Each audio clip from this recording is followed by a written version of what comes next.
Welcome to the Roots of Fear. Tonight's tale takes us to the forgotten corners of Lancaster, England, where the ruins of Vexley Manor still stand against the weathered landscape. I am your host, and tonight we delve into a story passed down through generations. A tale of ambition, madness, and the consequences of disturbing forces best left undisturbed. The story of the Vexley family and their infamous bell tower.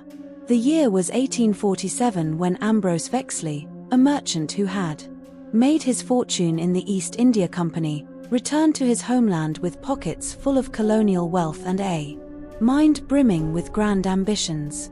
Having purchased a vast tract of land in the mist-shrouded hills of Lanarkshire, Ambrose set about building what he envisioned would be a lasting monument to the Vexley name, a sprawling manor house that would stand for centuries. Ambrose was not a man of half measures.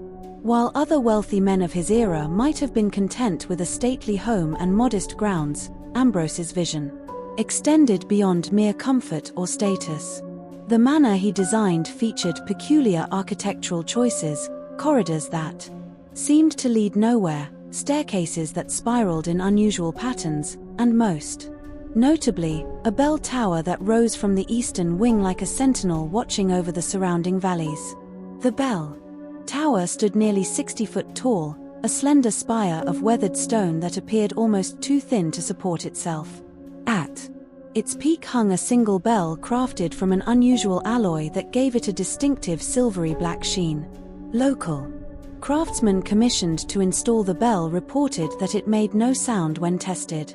A curious detail that Ambrose dismissed with irritation, insisting that they had simply failed to strike it properly.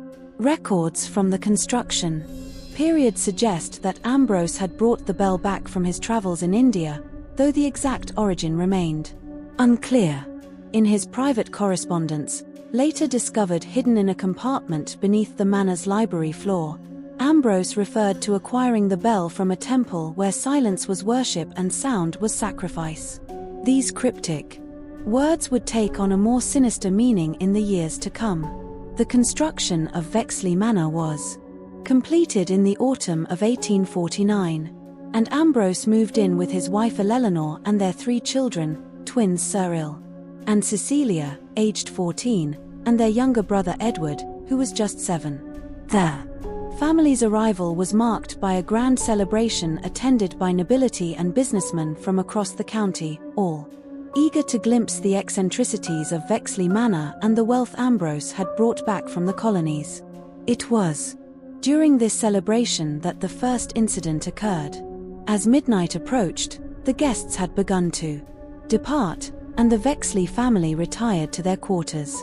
A young servant boy, named Thomas Miller, perhaps curious about the strange tower that had been the subject of so much gossip, slipped away from his duties and climbed the narrow spiral staircase that led to the bell chamber.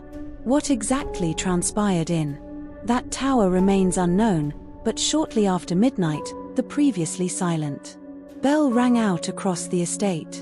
A single resonant toll that was described by those who heard it as not so much a sound as a feeling, a vibration that seemed to pass through the body rather than the ears. Thomas Miller was found the following morning, curled at the base of the tower, his eyes wide open and his face frozen in an expression of such profound terror that the local doctor declared he must have died from fright.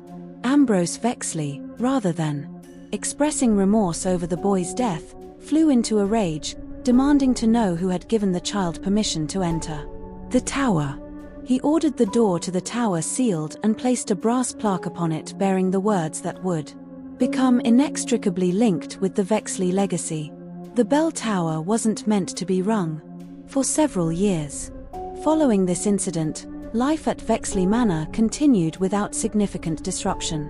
Ambrose grew increasingly reclusive, spending long hours in his study with books on obscure mythologies and ancient religions. His wife, Eleanor, took charge of the children's education and the management of the household, while the twins and young Edward explored the vast grounds of their new home, always giving the sealed tower a wide berth. But the tranquility of those years was merely the calm before the storm. In the winter of 1853, during a particularly fierce blizzard that had isolated the manor from the nearby village, the bell rang again.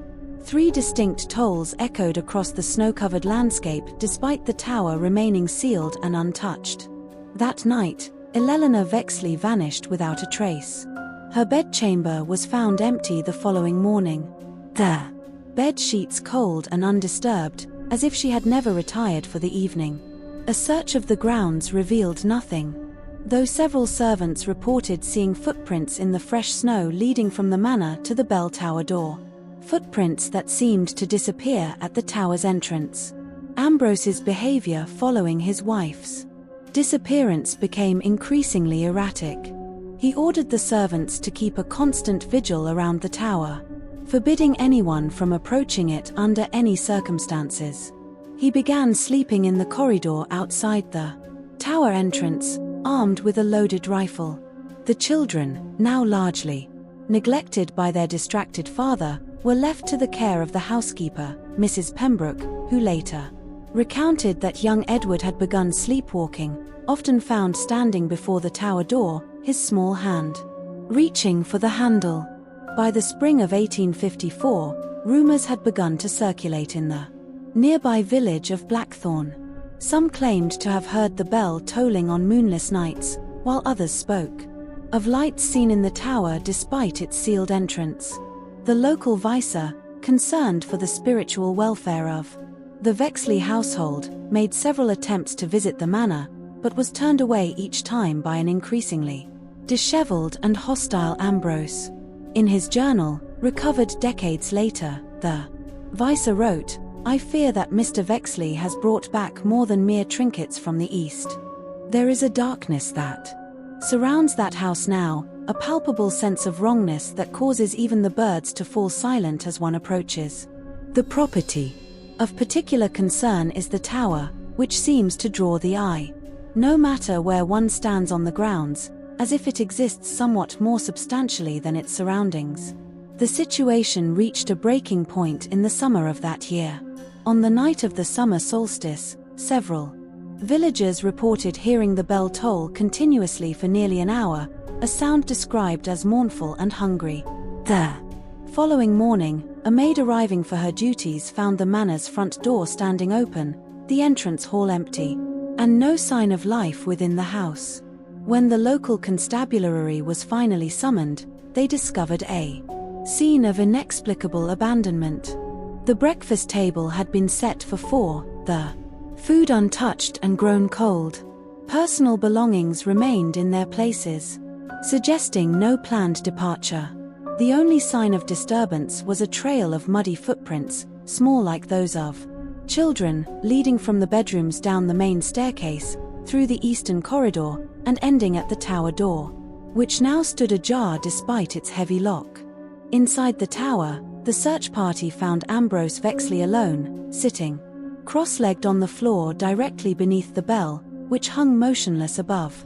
He was alive but unresponsive, his eyes fixed on something unseen, his lips moving in what appeared to be silent conversation. Of his children, there was no trace. When questioned about their whereabouts, Ambrose would only repeat, "They answered when called. They answered when called." Ambrose Vexley was removed from the manor and committed to the Blackthorn Asylum, where he remained until his death in 1861. During his 7 years of confinement, he spoke rarely, though the asylum director, Dr. William Harlow, kept detailed records of his occasional moments of lucidity. In these brief windows, Ambrose would often speak of the bell as if it were a living entity, referring to it as the hungry one and the caller from beyond the veil. Most disturbing were his final words, recorded by a nurse just hours before his death. "It waits between the tolls, the silence between each ring. That's where it lives. That's where they all live now. My Eleanor, my children. Waiting in the space between sounds, and it grows hungrier still." Following Ambrose's death, Vexley Manor passed to a distant cousin who showed little interest in the property. The house remained uninhabited for nearly 2 decades, falling into gradual disrepair.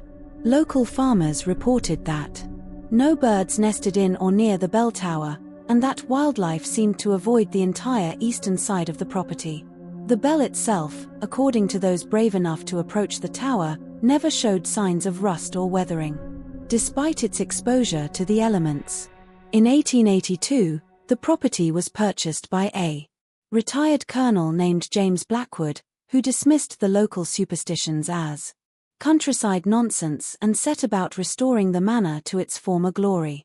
Despite warnings from the villagers, Blackwood made the tower his first priority for renovation, intending to use it as an observatory for his astronomical interests. The colonel's skepticism, however, was short-lived. According to his private journal, on the first night he spent in the manor, he was awakened by what he described as a presence in the room, a heaviness in the air that made breathing difficult. Opening his eyes, he claimed to have seen the figure of a woman standing at the foot of his bed, a pale, slender figure with eyes like empty spaces. The apparition spoke no words, but turned and moved toward the door, pausing as if waiting for him to follow. Against his better judgment, Blackwood did exactly that, following the spectral woman through the darkened corridors of the manor until they reached the tower door.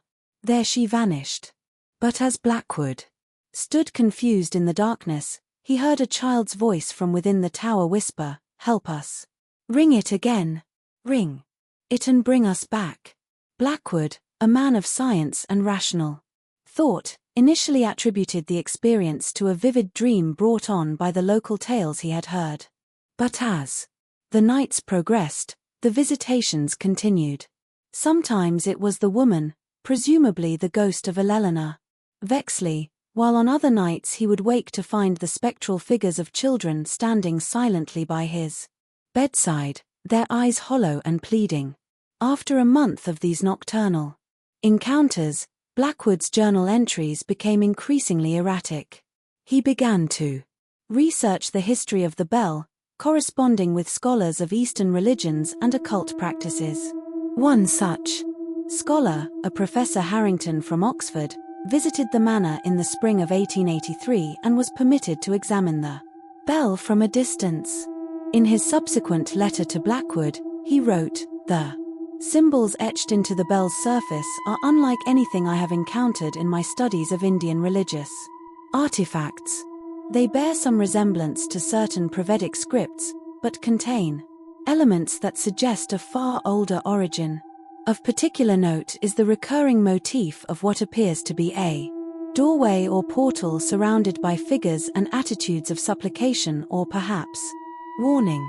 I would strongly advise against any attempt to sound this bell, as such objects in certain traditions were believed to serve as conduits between our world and others less hospitable to human life." Despite this warning, Blackwood's fascination with the bell only grew.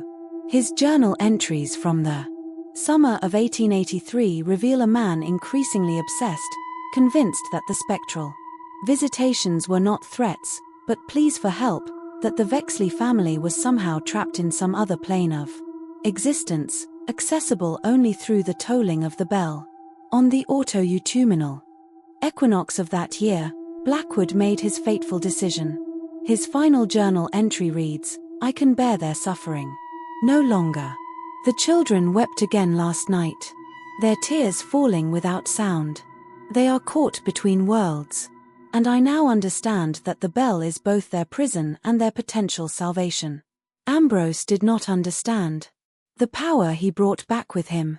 The bell does not merely call. It opens a door.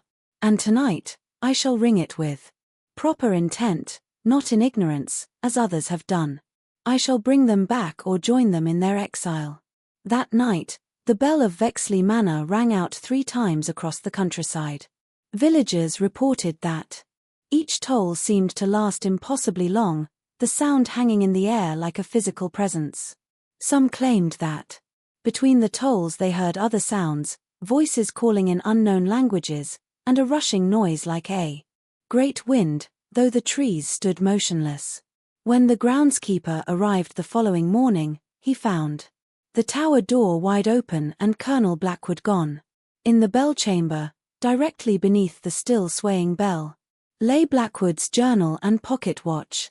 The latter stopped at precisely midnight.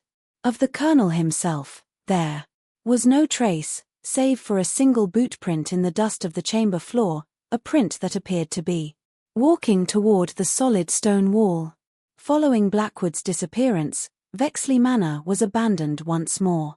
The local authorities, unable to determine what had become of the Colonel and disturbed by the similarities to the disappearances of the original Vexley family, declared the property unsafe and had it boarded up. The tower, however, proved resistant to their efforts.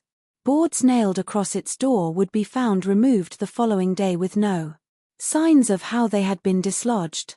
Eventually, after several workers refused to return to the site, claiming to have heard whispering voices while working on the tower, the authorities simply placed warning signs around the property and left it to decay.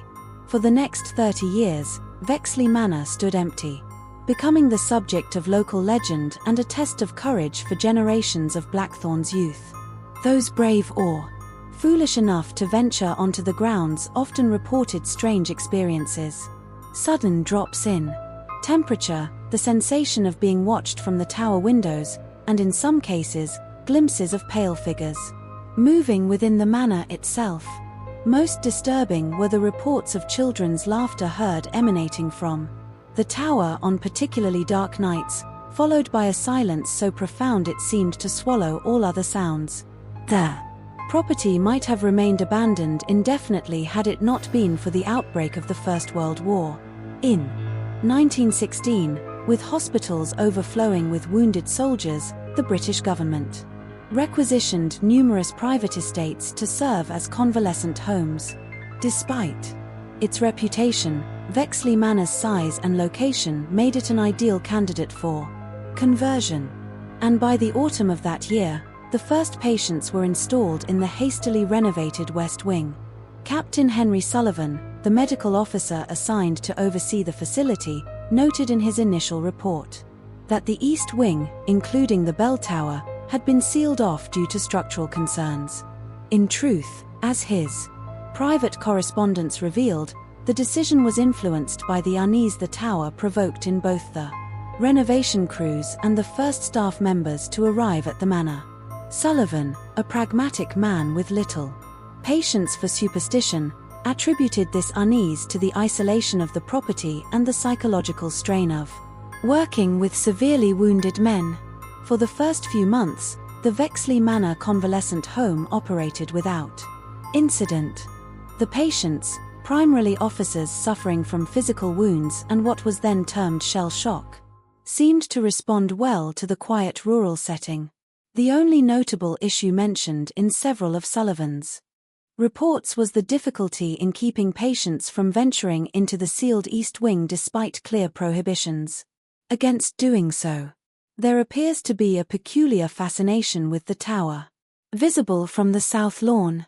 Sullivan wrote in February 1917, "Several patients have been found attempting to access the East Wing, and when questioned, many claim to have heard their names being called from that direction. Given the fragile mental state of many of these men, we have installed additional locks on all connecting doors." The situation changed dramatically in the spring of 1917 with the arrival of Lieutenant Thomas Sheffield, a young officer who had been pulled from the rubble of a collapsed trench in Flanders, the sole survivor of his platoon. Sheffield's physical injuries were relatively minor, but his mental state was severely compromised. He spoke rarely, and when he did, it was often to describe hearing the voices of his dead comrades calling to him from just out of sight. Within days of Sheffield's arrival, other patients began to report increased instances of what Sullivan clinically termed auditory hallucinations. Men claimed to hear whispers in empty rooms, the sound of footsteps in corridors that proved vacant, and most commonly the distant voices of loved ones or fallen comrades calling their names, always from the direction of the East Wing. The situation reached a Crisis point on the night of April 17, 1917. A violent storm had knocked out the manor's electrical system, leaving the building in darkness, saved for emergency lanterns. In the confusion, Lieutenant Sheffield somehow gained access to the sealed east wing. A night nurse reported seeing him moving purposefully down the corridor as if being led by an unseen hand, but by the time she raised the alarm, he had disappeared into the darkness beyond the connecting door.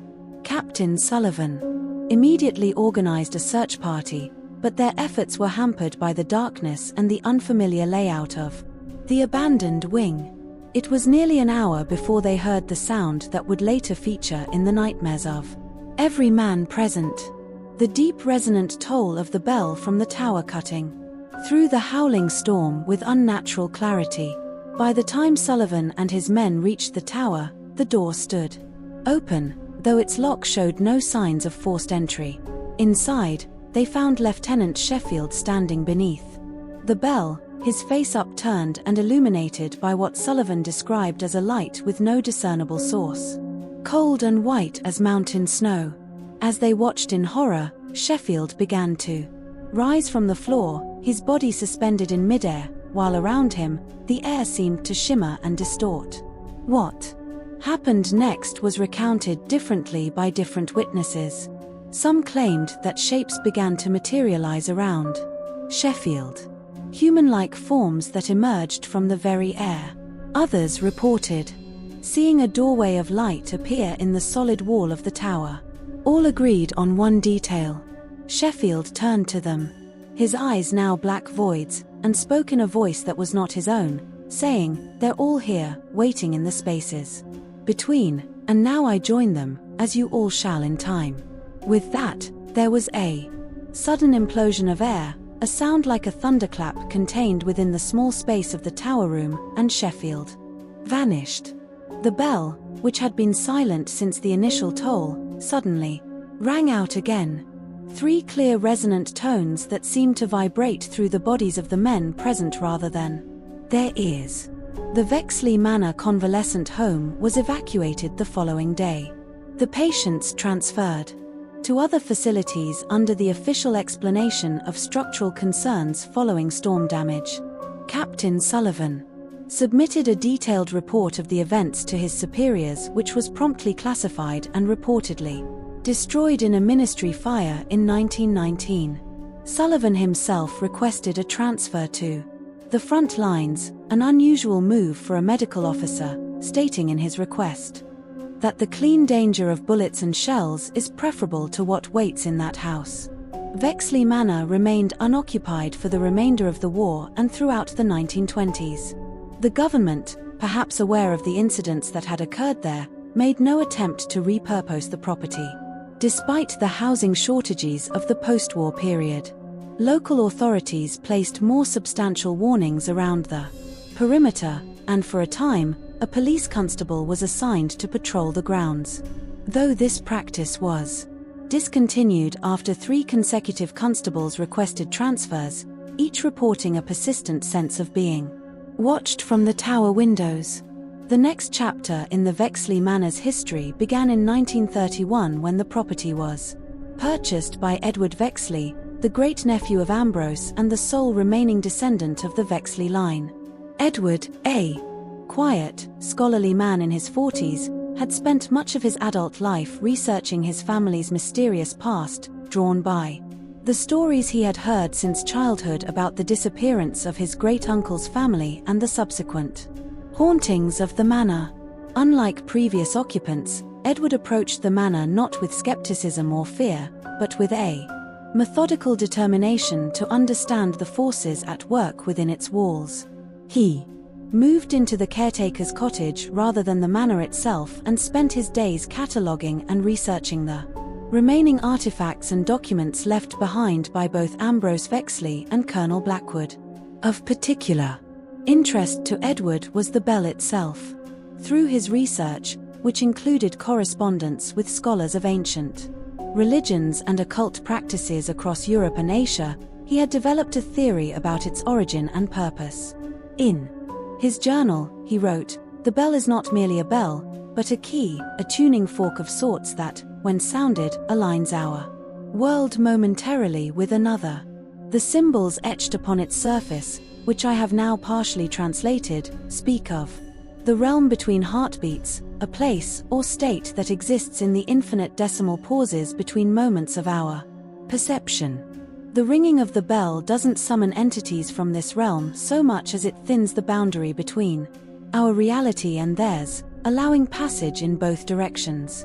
Edward spent 3 years studying the manor and the bell from a careful distance, never entering the tower itself, but observing it through the changing seasons, noting any unusual phenomena in a series of meticulously kept journals. He recorded temperature variations, the behavior of local wildlife around the property, and most significantly, what he called temporal anomalies.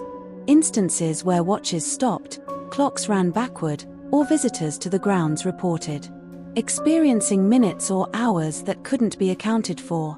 In the summer of 1934, Edward's research took a more active turn, having established what he believed were safe periods for closer observation, specifically during the full moon, when the paranormal activity around the tower seemed at its lowest.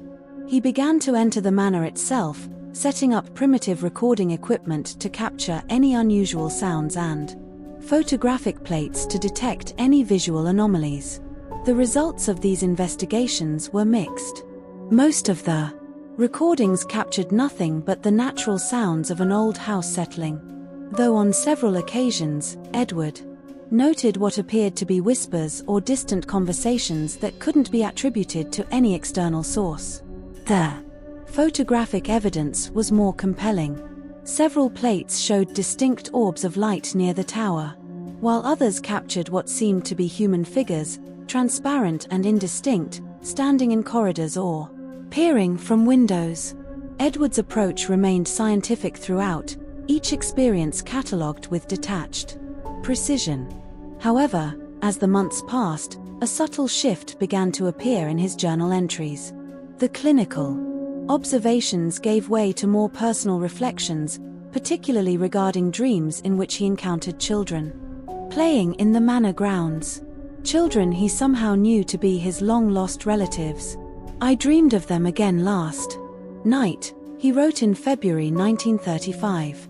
Cyril and Cecilia running through the winter garden, their laughter echoing strangely as if coming from very far away. They stopped when they saw me watching, and Cecilia, or the entity presenting itself as Cecilia, beckoned to me. "You're one of us," she said.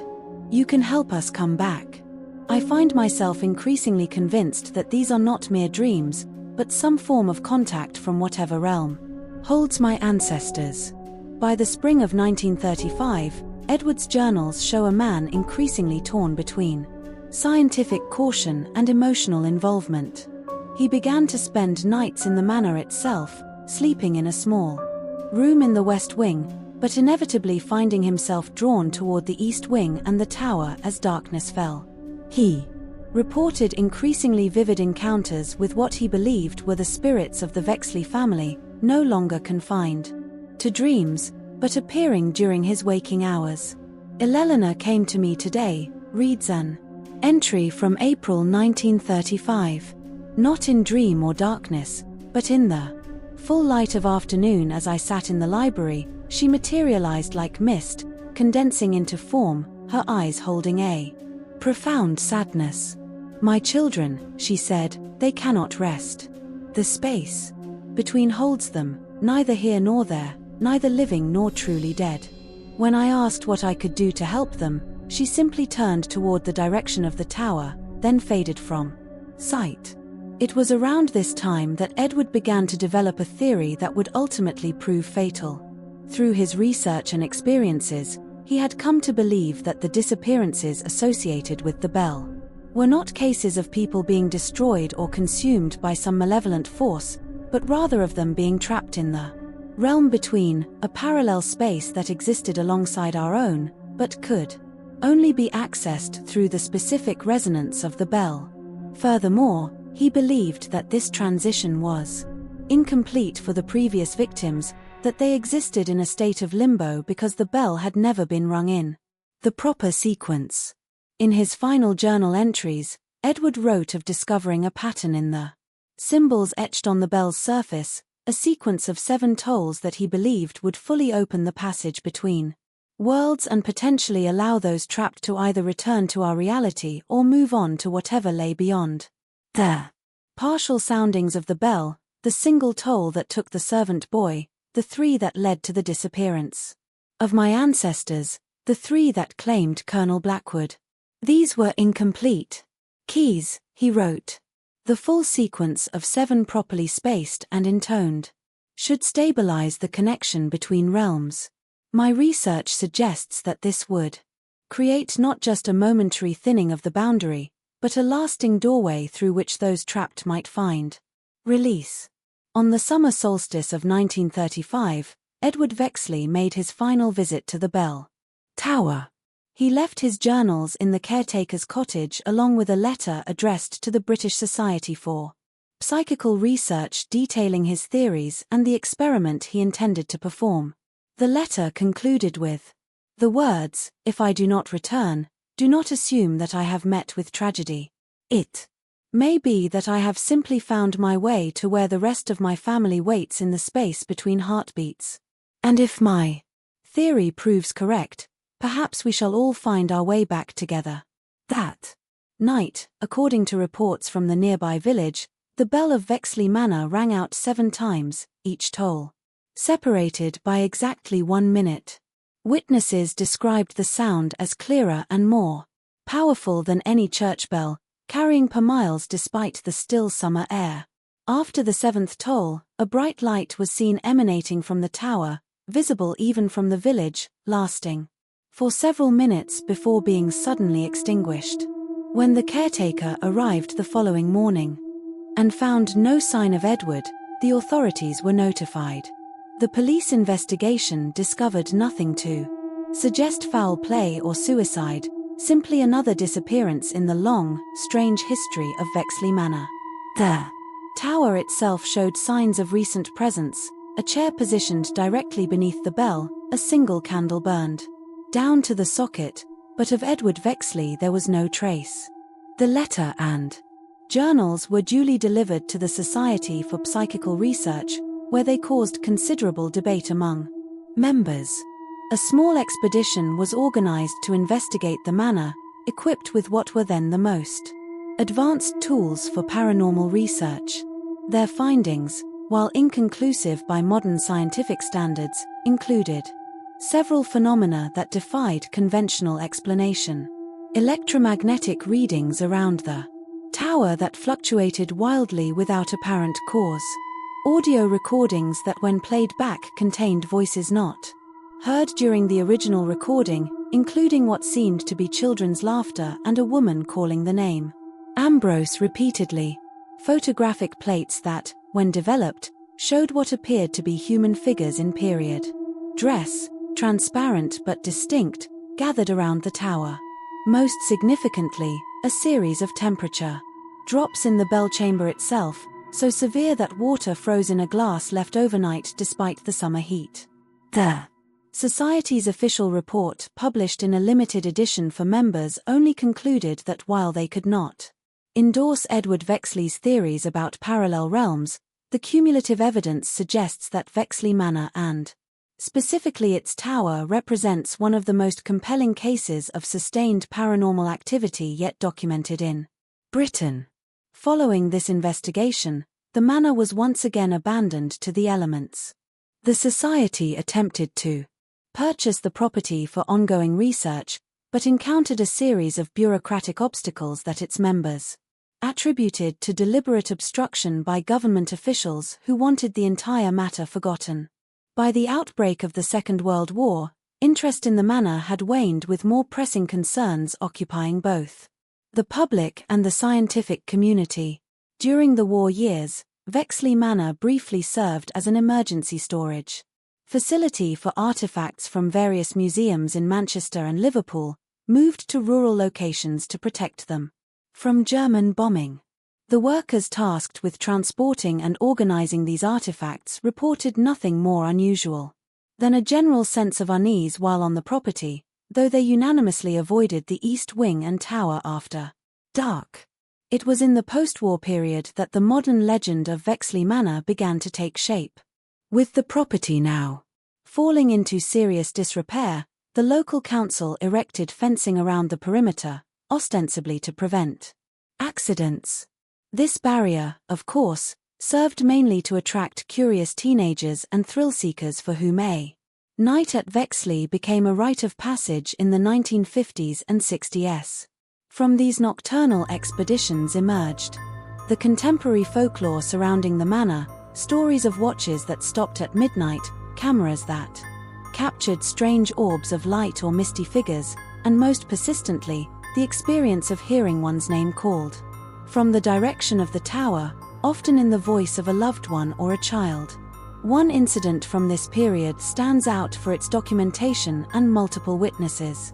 In the summer of 1962, a group of university students from Manchester, equipped with early portable tape recorders and cameras, spent a night in the manor as part of a self-styled paranormal investigation. Their experience, later published in a student journal and subsequently picked up by several national newspapers, involved what they described as a full manifestation shortly after midnight. According to their account, the group had set up their equipment in the main hall of the manor when they began to hear what sounded like footsteps moving through the east wing. Following the sound, they encountered a sudden drop in temperature as they approached the corridor leading to the tower. Their tape recorder running continuously captured what they claimed was the sound of children's voices whispering just at the threshold of audibility. As they reached the tower door, which stood ajar, despite the heavy chain and padlock, the group had observed upon their arrival, their torch beams reportedly passed through the figure of a woman in Victorian dress standing at the foot of the tower stairs. The figure, which all 5 students claimed to have seen, clearly turned and ascended the stairs, seeming to beckon them to follow. 2 of the students did follow while the others remained behind, too frightened to proceed. Those who ascended reported reaching the bell chamber to find it illuminated by a light with no visible source, revealing the figures of 2 children, a boy and a girl of about 14, standing beneath the bell. Before any interaction could occur, the light intensified to a blinding level, then vanished, plunging the tower into darkness.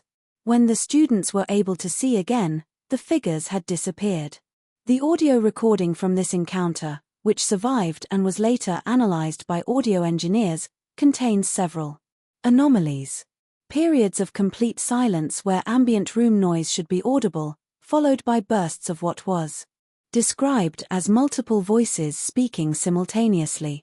2 overlapped to distinguish individual words. Most striking is a child's voice clearly captured saying, "The door is open now. But we can't come through." Not yet. This incident renewed public interest in Vexley Manor, leading to a brief period where the property became something of a tourist attraction for those interested in the paranormal. The local council, concerned about liability and the structural safety of the increasingly dilapidated building, eventually took more stringent measures to secure the site, including hiring a permanent security guard who lived in the renovated caretaker's cottage. Malcolm Briggs, who served as the property's guardian from 1965 to 1973, kept a detailed log of his experiences, which he later published as a short memoir titled 8 Years at Vexley. Briggs, a former military man with no previous interest in the supernatural, documented a progression of experiences that transformed him from skeptic to believer. "At first, I attributed the sounds to the natural settling of an old structure," he wrote. "The footsteps to animals that had found their way inside. The whispers to wind moving through broken windows and cracked walls. But over time, the patterns became too consistent, too intelligent to dismiss. They weren't random occurrences, but what felt like attempts at communication. Briggs noted that the phenomena centered almost exclusively on the tower, which he described as the heart of whatever haunts Vexley Manor. He observed that activity increased dramatically during certain celestial alignments, solstices, equinoxes, and particularly during lunar eclipses. On such nights, he would often see lights moving within the tower despite it being inaccessible from the ground floor after a partial collapse of the staircase in 1967. Most significantly, Briggs documented what he called visitation cycles, periods of intense activity followed by weeks or months of relative quiet. These cycles began to form a pattern that he correlated with the lunar calendar, noting that the most powerful manifestations occurred every 7 months. On nights when the moon was exactly half full. It's as if whatever presence inhabits the tower is attempting to establish a resonance, he wrote, like a signal growing stronger and then fading only to return with greater intensity the next cycle. The impression this gives is not of random hauntings, but of something purposeful, an intelligence working methodically towards some goal. Briggs's tenure as caretaker ended abruptly in the autumn of 1973 when he failed to report for a scheduled meeting with council officials. When police were dispatched to check on his welfare, they found the caretaker's cottage empty with no signs of struggle or planned departure. Briggs's personal belongings, including the journal he had been keeping, remained in place. His car sat in the driveway, keys in the ignition. The only clue to his whereabouts was a single page torn from his journal found on the kitchen table containing just 3 lines. The pattern is complete. 7 cycles of 7 months. I understand now what Edward Vexley discovered. The sequence isn't about the number of tolls, but the timing between them. Tonight I will hear the bell ring once more, and I will finally learn what waits in the space between. Malcolm Briggs was never found, and following his disappearance, the local council made the decision to demolish Vexley Manor, citing safety concerns. However, when the demolition crew arrived, they encountered what the foreman later described as technical difficulties of an inexplicable nature. Equipment malfunctioned. Workers reported sudden illnesses. And in one widely reported incident, a wrecking ball swung to strike the east wing inexplicably changed direction in midair as if deflected by an invisible barrier. After 3 failed attempts at demolition, the council abandoned the effort, instead choosing to secure the property as best they could and simply leave it to decay naturally.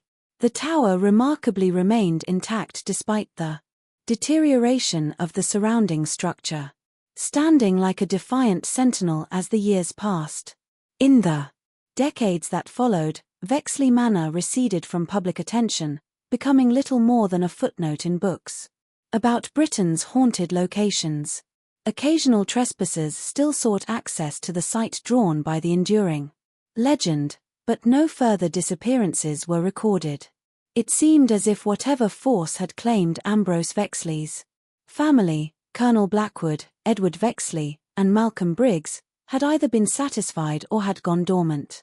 This period of quiet ended in the spring of 2018, when Drive Sophia Chen, a theoretical physicist specializing in quantum mechanics, purchased the land on which the ruins of Vexley Manor stood.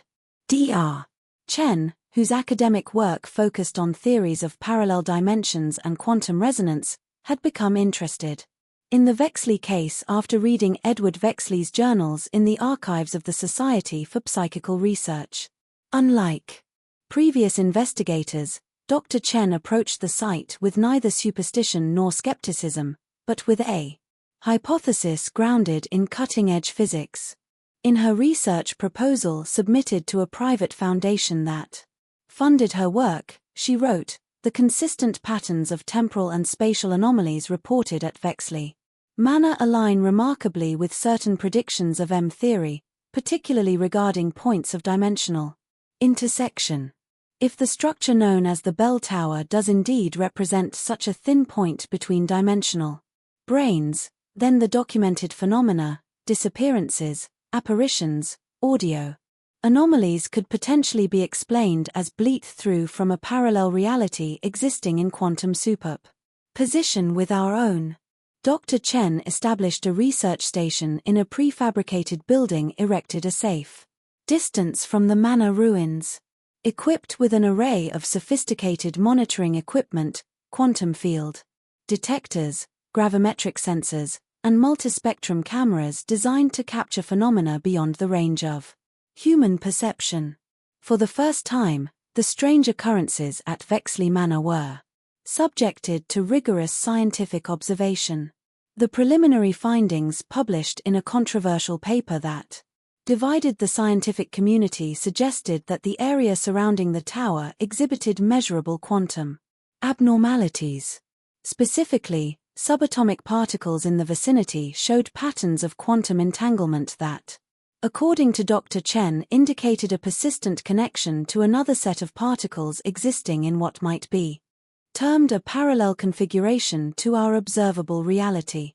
More dramatically, Dr. Chen's equipment recorded what she termed dimensional oscillations, periodic fluctuations in the quantum field surrounding the tower that corresponded precisely with the 7-month cycle previously noted by Malcolm Briggs. These oscillations, invisible to human perception, but clearly captured by the sensitive instruments, appeared to be increasing in amplitude with each cycle, suggesting a growing instability in the boundary between dimensions. It was during the 5th such cycle of her observation in the winter of 2020 that Dr. Chen made the discovery that would ultimately lead to the current situation at Vexley Manor. While analyzing the harmonic pattern of the dimensional oscillations, she identified what she believed was a mathematical correlation between these quantum fluctuations and the acoustic properties of the bell in the tower. The bell appears to function as a quantum tuning fork, she wrote in her research log.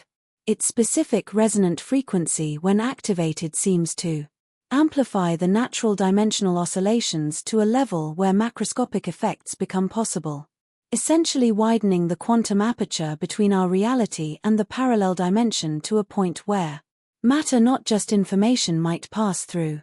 This theory led Dr. Chen to a hypothesis that aligned surprisingly well with Edward Vexley's conclusions from nearly a century earlier that the disappearances associated with the bell were cases of unintentional dimensional transfer, with the victims neither dead nor destroyed but transposed into a parallel reality that existed in quantum superposition with our own.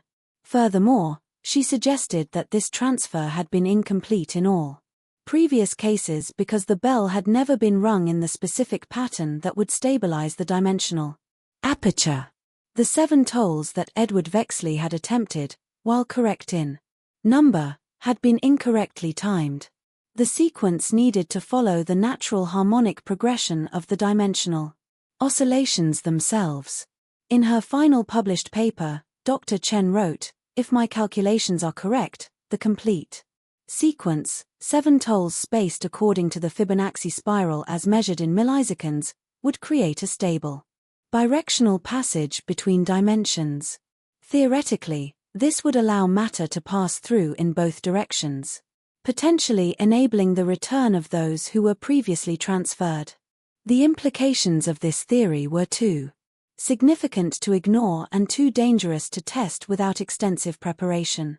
Dr. Chen spent the next year developing safety protocols and remote activation mechanisms that would allow the bell to be rung in the precise pattern without putting any human at risk of unintentional transfer. She assembled a team of specialists from various fields: quantum physics, parapsychology, structural engineering, and emergency medicine, to prepare for what she termed the first controlled interdimensional contact in human history. The date chosen for this attempt was March 20, 2022, the spring equinox, when the natural dimensional oscillations would be at their peak. Dr. Chen's team established a controlled perimeter around the manor ruins equipped with quantum field stabilizers designed to contain any unexpected expansion of the dimensional aperture. The bell itself would be activated by a system of electromagnets precisely calibrated to produce the 7 tolls in the correct harmonic sequence. As a final precaution, Dr. Chen installed a quantum tether, an experimental device of her own design that would theoretically maintain a connection to our dimension, even if she entered the parallel space. This tether took the form of a small pendant worn around her neck, containing a particle entangled with a counterpart in the main research station. On the morning of the experiment, everything proceeded according to plan. The equipment was checked and rechecked, the perimeter secured, and all team members in position at their monitoring stations. Dr. Chen herself took up position in a reinforced observation pod positioned 100 yards from the tower from which she would oversee the activation sequence. At precisely noon, the system was initiated. The electromagnets surrounding the bell activated in sequence, producing the first toll. A sound that, according to those present, seemed to hang in the air far longer than acoustically possible. Monitoring equipment showed an immediate spike in quantum activity around the tower, the dimensional oscillations amplifying just as Dr. Chen had predicted. The second toll followed at the calculated interval, then the third, each producing a stronger reaction in the quantum field. By the fourth toll, visual anomalies were becoming apparent even to the unaided eye. A shimmering in the air around the tower, like heat haze, but more structured, forming patterns that seemed almost linguistic in nature. The fifth toll brought a dramatic escalation. The shimmering coalesced into what multiple witnesses described as a curtain of light surrounding the tower through which indistinct shapes could be seen moving. The monitoring equipment began to register life signs within the dimensional aperture, heartbeats, body heat, movement patterns consistent with human presence. It was at this point that the carefully planned experiment began to deviate from protocol. Dr. Chen, monitoring the readings from her observation pod, noted that the quantum signatures appearing within the aperture matched theoretical models for human consciousness transferred to a quantum state. In her final communication to the team, she said simply, "They're there. All of them. Every person who ever disappeared at Vexley, they're waiting." In the space between. Before her team could respond, Dr. Chen left the observation pod and began moving toward the tower, ignoring the shouts of her colleagues and the safety protocols she herself had established. As the sixth toll sounded, she had reached the base of the tower, the quantum tether around her neck glowing with an inner light, visible even from the research station. What happened next was captured by multiple cameras and witnessed by the entire research team.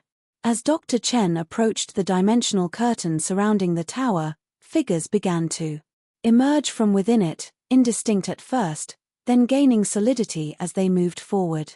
Witnesses identified what appeared to be a Victorian-era woman, 2 adolescent children, a man in early 20th century clothing, and several others, all moving with purpose toward the boundary of the curtain. The 7th toll sounded just as Dr. Chen reached out to touch the dimensional boundary. The curtain of light expanded suddenly, engulfing her completely. For a brief moment, the cameras captured Dr. Chen standing among the figures from Vexley's past. Her expression one of wonder, rather than fear. Then, as the final resonance of the 7th toll faded, the curtain contracted with explosive force, sending a shock wave across the manor grounds that disabled much of the monitoring equipment. When the research team were able to approach the tower, they found no sign of Dr. Chen. The tower itself appeared unchanged, the bell hanging motionless despite the activation sequence. The only evidence of what had transpired was the quantum tether counterpart in the research station, which continued to register an active connection to somewhere.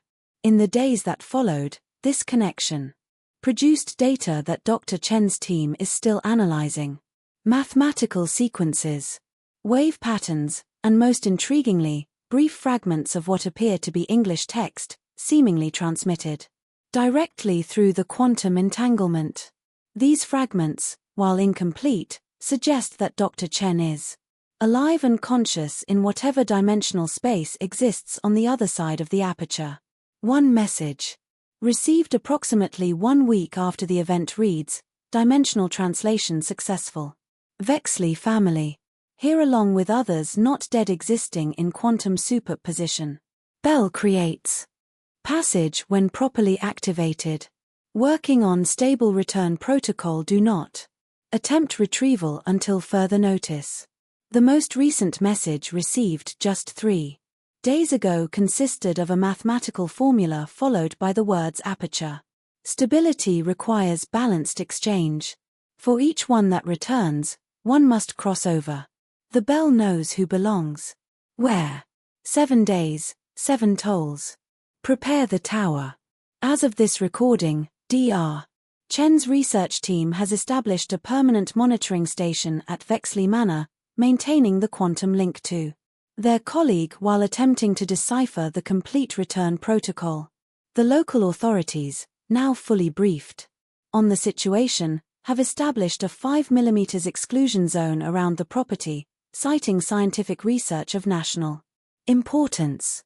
And so we arrive at the present moment in the long and macabre history of the Vexleys and their bell tower. Is Dr. Chen's experience proof that the disappearances associated with the bell were not deaths, but dimensional transfers?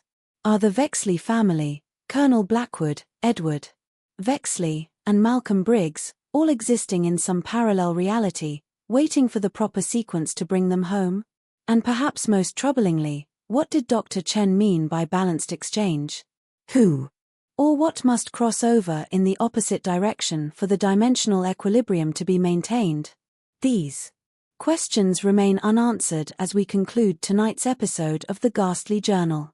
The bell tower of Vexley Manor stands as it has for nearly 2 centuries, neither fully of this world nor entirely of another, marking the boundary between dimensions with its silent presence.